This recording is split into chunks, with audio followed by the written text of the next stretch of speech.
నమస్తే, this is Sourya. భర్తని లేపేసేందుకు కిరాయి గుండాలు, దీనిలో మంగళసూత్రం కూడా ఒక ఆయుధంగా ఉపయోగపడింది. వినడానికి షాకింగ్ గా ఉంది. అసలు స్టోరీ ఏంటో మనం కనుక్కుందాం. మనతో పాటు సీనియర్ జర్నలిస్ట్ దాము బాలాజీ గారు ఉన్నారు. నమస్తే సార్. నమస్తే సార్, వినడానికి కొంత షాకింగ్ గా అనిపించిన, ఆశ్చర్యంగా రకరకాల ఈ థాట్స్ వస్తూ ఉన్నాయి. సో ఈ ఇన్సిడెంట్ అసలు అందులో మంగళసూత్రం, బంగారం ఈ పాత్ర ఎక్కువగా ఉంది. సో ఏ రకంగా దీన్ని ఆయుధంగా వాడారు? అంటే మనం చాలాసార్లు అనుకుంటున్నాం స్త్రీలు చేసే హత్యలు కొంత ఇన్నోవేటివ్ గా కొంచెం కాదు సార్, అసలు భయంకరమైన ఇన్నోవేషన్. సో ఈమె కూడా అంటే భర్త కట్టిన తాళి భర్తను చంపడానికే ఉపయోగించింది అనేది దీంట్లో బాటం లైన్. సో రెండోది ఏంటంటే, మామూలుగా కడప జిల్లా అంటే ఒకప్పుడు రౌడీలు, కిరాయి, సుపారీ గ్యాంగ్స్ ఇవన్నీ ఉండేవి. ఇవాళ అది క్రైమ్ తగ్గింది. కానీ ఈమె ఆ పాత దీంతోనూ మొలానికి ఎట్లాగో పట్టుకొని ఒక కిరాయి గ్యాంగ్ తో భర్తను చంపించడానికి ప్లాన్ చేసింది. అది కూడా అందులో ప్రియుడు ఉన్నాడు, ఒక రౌడీ షీటర్ ఉన్నాడు, ఒక కిరాయి సుపారీ గ్యాంగ్ ఉంది. ఒక ఆర్గనైజ్డ్ గా భర్తను చంపడానికి ఈమె ప్లాన్ చేసింది. మామూలుగా చాలా మంది భార్యలు సింపుల్ గా లేపేస్తున్నారు. ఇంట్లో నిద్రపోయేటప్పుడు ప్రియుడిని పిలిచి దిండుతో నొక్కేసి సింపుల్ గా చేస్తున్నారు. ఈమె సింపుల్ గా చేయలే, ఈమె కొంత ఆర్గనైజ్డ్ క్రైమ్ లోకి వెళ్ళింది. సో అది ఎలా వెళ్ళింది, ఎందుకంటే ఒక పల్లెటూరు ఆవిడ, వ్యవసాయం చేసుకునే ఫ్యామిలీ, ఆమె ఇలా ఎలా చేయగలిగింది? ఫైనల్ గా ట్విస్ట్, ఆమెకు కూడా ఒక షాక్ జరిగింది. ఆ షాక్ ఎలాంటిది, భర్త చనిపోయాడా బతికాడా, ఈ గ్యాంగ్ ఎక్కడి నుంచి వచ్చింది, ఈ విషయాలు మాట్లాడుకోవడం ఇది ఒక ఇంట్రెస్టింగ్ కేసు అని చెప్పొచ్చు. అంటే రూరల్ లో కూడా ఎలాగా క్రైమ్, విమెన్ ఎలాగా చేయడం మొదలైంది అనేది నేను ప్రతిసారి చెప్తుంటాను. ఇప్పటికి కూడా క్రైమ్ చేస్తుండేది అంటే హత్యల్లో 90% మగవాళ్ళు చేస్తున్నారు, 10% స్త్రీలు చేస్తున్నారు. కానీ స్త్రీల క్రైమ్స్ ఎక్కువగా ఇంట్రెస్టింగ్ గా ఉంటాయి కాబట్టి అవే మీడియా కూడా ఫోకస్ అవుతుంది. కానీ విత్ ఇన్ ద స్త్రీలు చేసే క్రైమ్స్ లో పెరుగుతున్నాయి. అంటే గతం కంటే కూడా ఇవాళ స్త్రీలు క్రైమ్ రేట్ అనేది పెరుగుతుంది ఓవరాల్ గా. సో అలాగా ఇప్పుడు వీళ్ళది ప్రొద్దుటూరు మండలం, అంటే వైఎస్ఆర్ కడప జిల్లా ప్రొద్దుటూరు మండలం లింగాపురం అనే ఒక గ్రామం. భర్త పేరు కోరాకు ఈశ్వరరెడ్డి, భార్య పేరు కోరాకు శిల్పారెడ్డి. ఈమెకు 32 ఏళ్ళు, భర్తకు 37 ఏళ్ళు. సో ఈమె 5 నెలలకు ముందు ప్రొద్దుటూరు గవర్నమెంట్ హాస్పిటల్కి ఏదో హెల్త్ ఇష్యూగా వెళ్ళింది.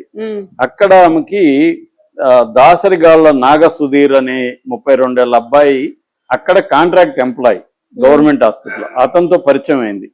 ఈ పరిచయము ఒక్కసారి వెళ్ళింది, అతను పరిచయం అయ్యాడు.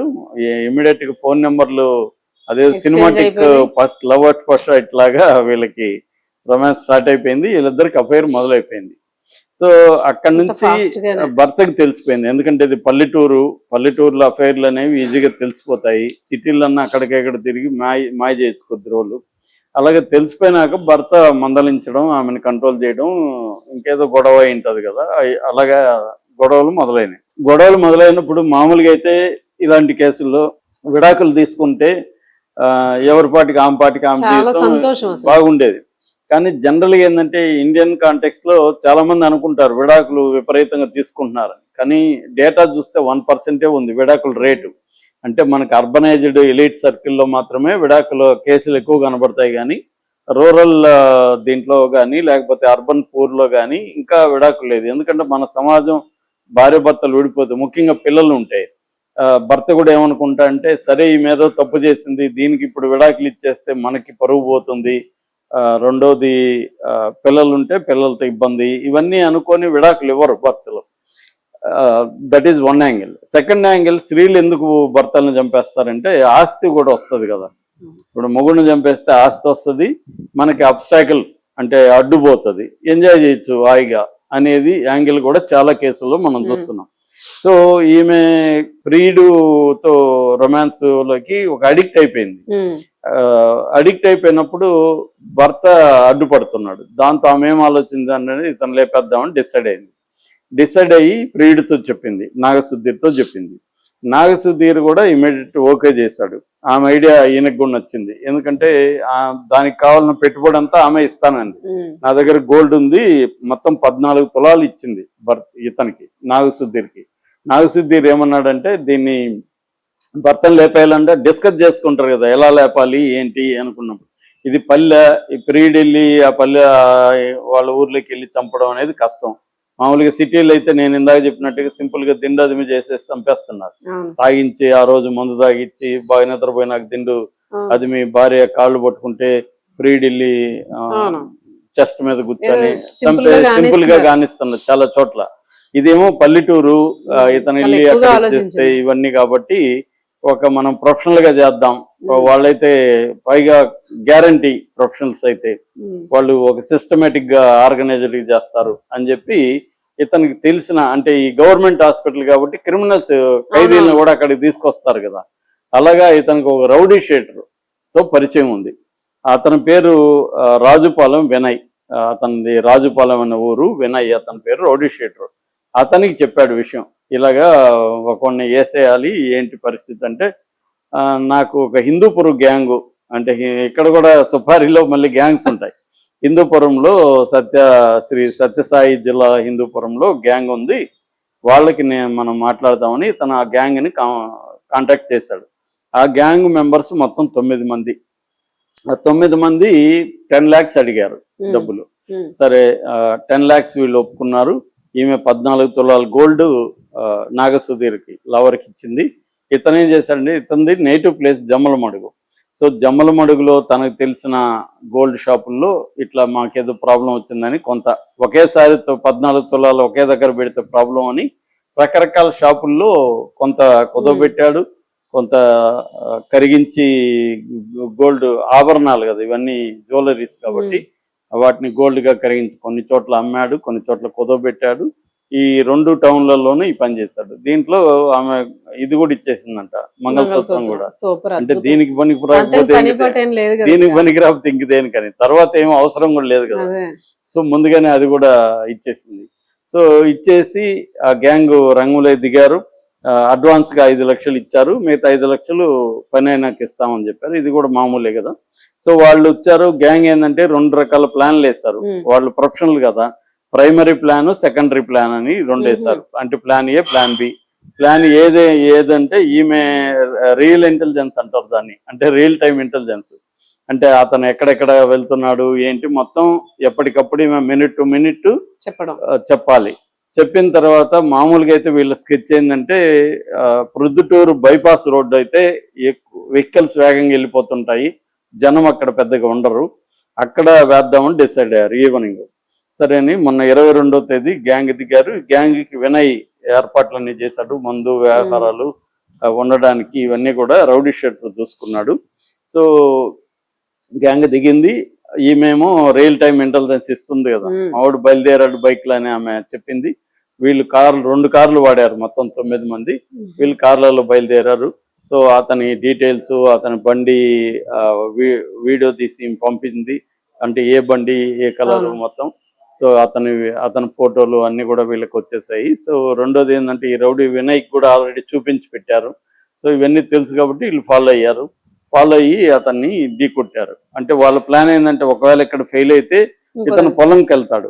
పొలంలో ఆల్రెడీ యాంబుష్ అంటే ఒక దగ్గర దాక్కొని ఉండి అటాక్ చేసి పొలంలో చంపేయాలనేది 2వ ప్లాన్.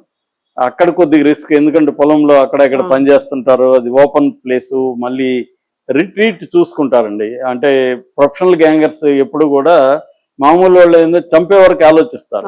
ప్రొఫెషనల్ గ్యాంగర్స్ చంపినాక ఎలా అక్కడ నుంచి ఎలా ఎస్కేప్ అవ్వాలి, ఎక్కడికి వెళ్ళాలి, ఎంత టైం పడుతుంది, అందులో కూడా ప్లాన్ ఏ ఫెయిల్ అయితే ప్లాన్ బి ఏంటి, ఎస్కేప్ అయినాక ఎక్కడికి పోవాలి, లాయర్లు ఎవరిని పెట్టుకోవాలి, ఇవన్నీ కూడా వాళ్ళు మొత్తం ప్లానింగ్ ఉంటుంది ప్రొఫెషనల్ గ్యాంగ్స్.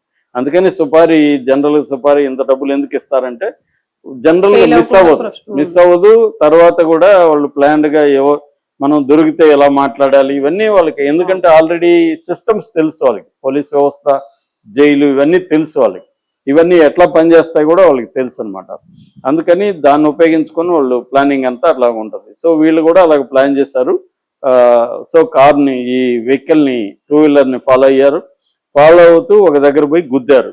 గుద్దినాక పడిపోయారు. మామూలుగా వీళ్ళ ప్లాన్ ఏంటంటే, గుద్దాలి, పడిపోయినాక కత్తులతో అటాక్ చేసి చంపాలి అనేది. కానీ ఈశ్వర్ రెడ్డి కొంత షార్ప్ ఉన్నాడు మనిషి. సో అతను గుద్దగానే అతను ఇది యాక్సిడెంట్ కాదు అనేది అతనికి అర్థమైపోయింది. యాక్సిడెంట్ కాదు, నన్ను కావాలని గుద్దించారు.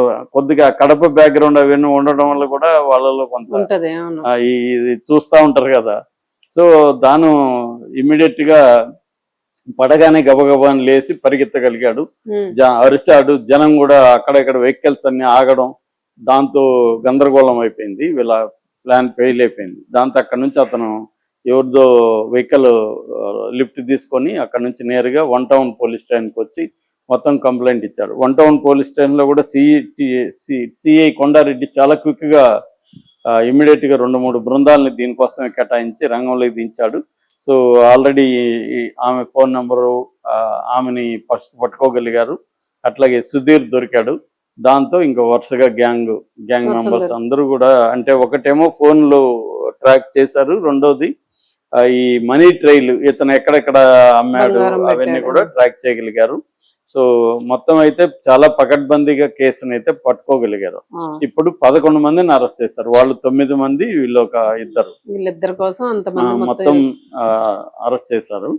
సో ప్రస్తుతానికి ఇంక వీళ్ళిద్దరు జైలే. ఇంకా వీళ్ళిద్దరు జైలే. కాకపోతే ఏంటంటే వీళ్ళకి క్రైమ్ అలవాటు కాబట్టి గ్యాంగులకి ఇవన్నీ కూడా ఆలోచించాడు దొరికినాక కూడా. అంటే ఇది హత్యాయత్నమే కదా, హత్య కూడా కాదు, మామూలుగా ఆరోపణ హత్యాయత్నమే కాబట్టి ఇంకా అదంతా ప్రూవ్ కావాలి.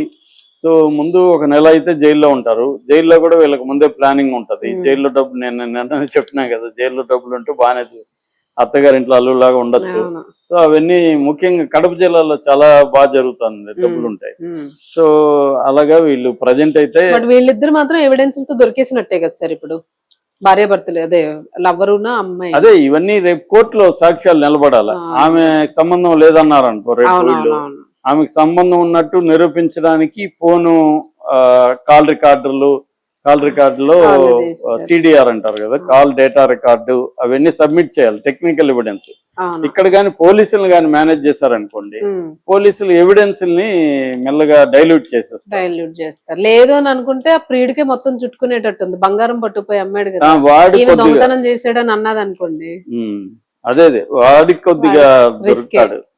ఎక్కడెక్కడ అమ్మారు అవన్నీ కూడా రికార్డులు తెప్పించారు వీళ్ళు.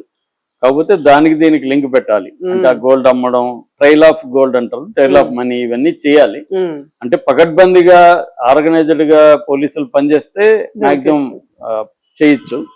కాకపోతే ఇట్లా అంటే నడి వీధిలో చంపిన కేసులు కూడా వీగిపోయిన కేసులు చాలా ఉన్నాయి మనకి. ఎందుకంటే సంవత్సరానికి యావరేజ్ లో 33,000 మర్డర్లు జరుగుతాయి ఇండియాలో.